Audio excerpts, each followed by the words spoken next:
శ్రీధర్ గారు, మనం చూస్తూ ఉన్నాం రైతులకు సంబంధించిన యూరియా అవస్థలు రోజు రోజుకు కూడా తీవ్ర రూపం దాలుస్తూ ఉన్నాయి. గతంలో యాప్ అన్నారు, షాప్ అన్నారు, ఇప్పుడు కార్డ్ అంటా ఉన్నారు. ఎట్లా చూడాల్సిన అవసరం కనిపిస్తోంది?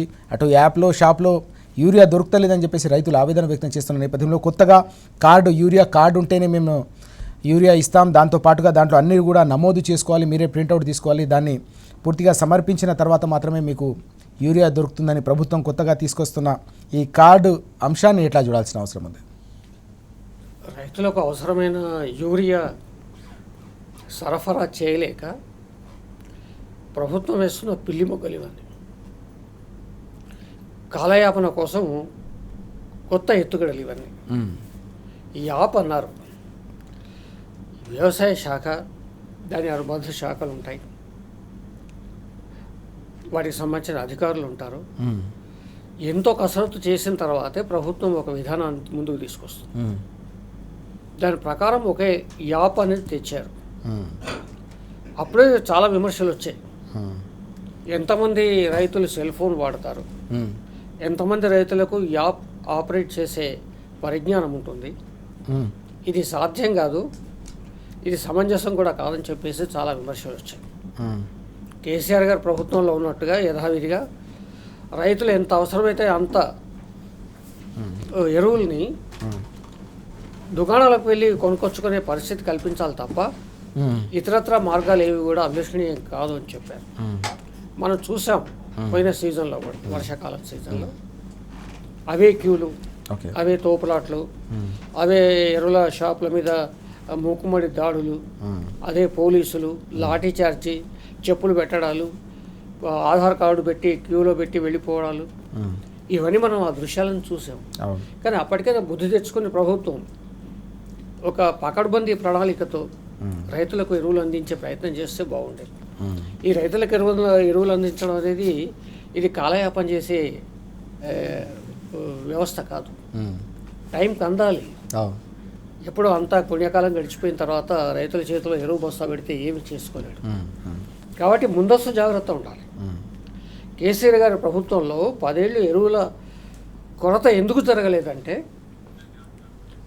ఒక 5-6 నెలల ముందే ఎరువులకు దేశవ్యాప్తంగా డిమాండ్ లేని రోజుల్లో ఎక్కడికక్కడ ఎరువుల్ని ఆర్డర్ చేసి ఉంచేవాడు. మంత్రుల్ని ఢిల్లీకి పంపించేవాడు.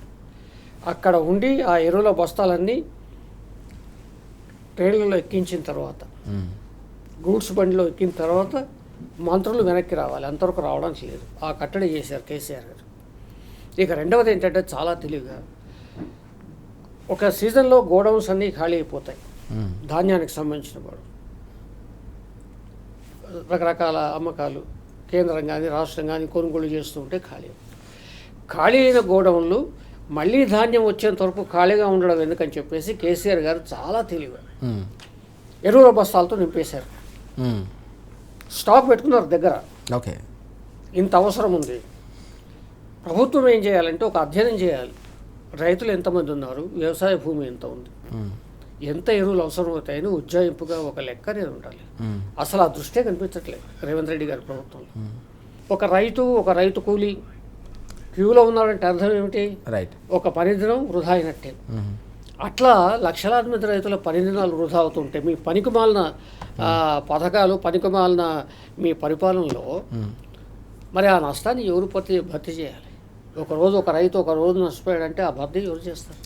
ఈ చాలా సమస్యలు ఉన్నాయి. ఏంటంటే అట్టర్ ప్లాఫ్ రేవంత్ రెడ్డి గారి ప్రభుత్వంలో వ్యవసాయ విధానం అనేది పూర్తిగా జీరో, అంతకుమించి ఏమీ లేదు, చెప్పుకోవడానికి ఏమీ లేదు. అయితే ఆ వైఫల్యాలు కప్పించుకోవాలంటే ఏం చేయాలి? కొత్త పథకం, హడావిడి, గందరగోళం, పత్రికల్లో వార్తలు, అది తెర వెనక్కి వెళ్ళిపోతుంది. ఈనాటికి కూడా తెలంగాణ రైతులకు సరిపోయే యూరియా ప్రభుత్వం దగ్గర లేదు.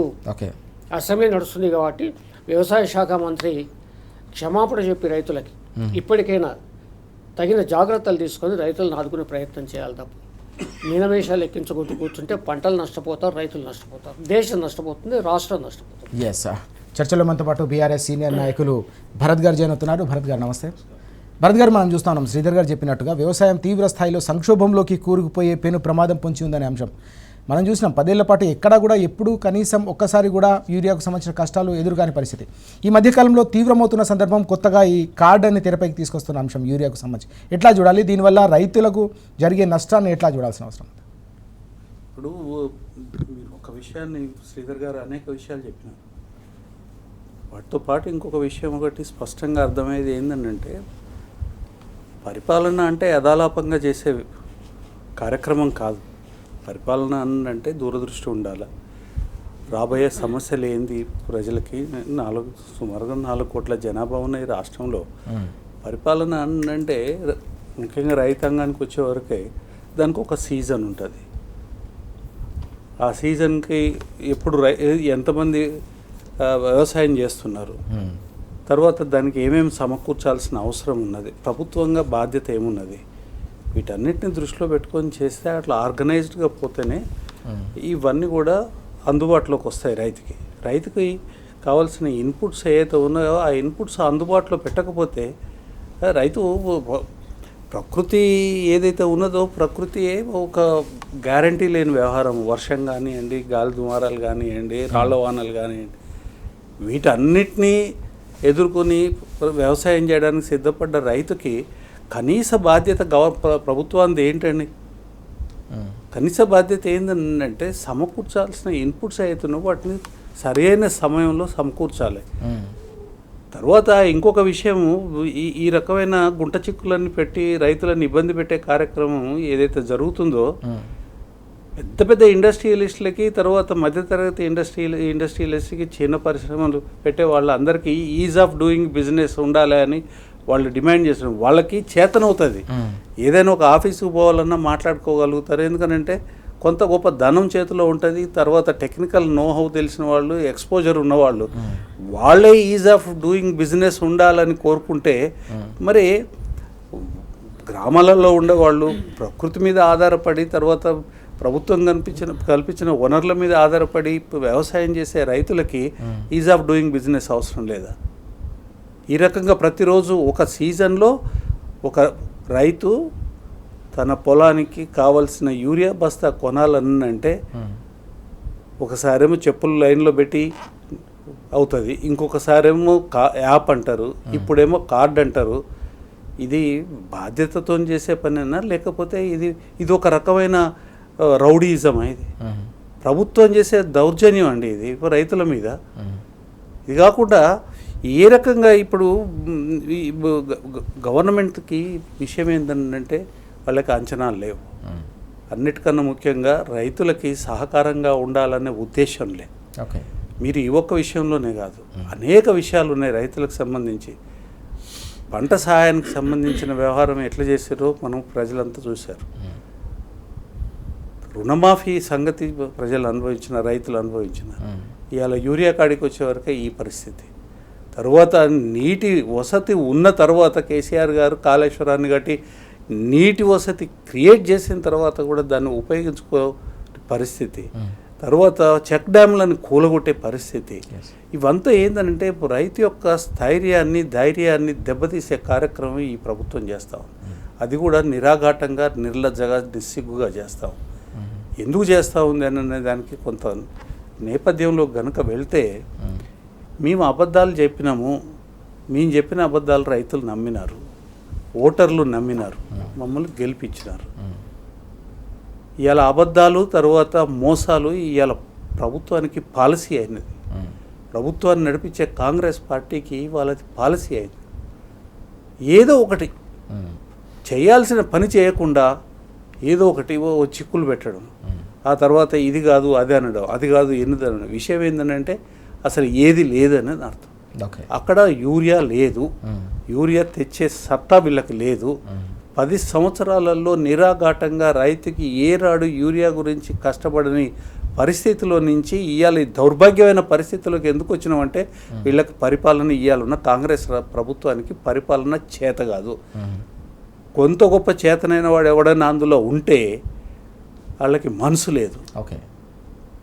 లేకపోతే ఈ రకమైనది కొత్తగా మళ్ళీ ఒక కార్డు ఏంది, కార్డులో ఏమన్నా కొత్తగా ఉందని అంటే యాప్లో ఉన్నదే కార్డులో ఉన్నది.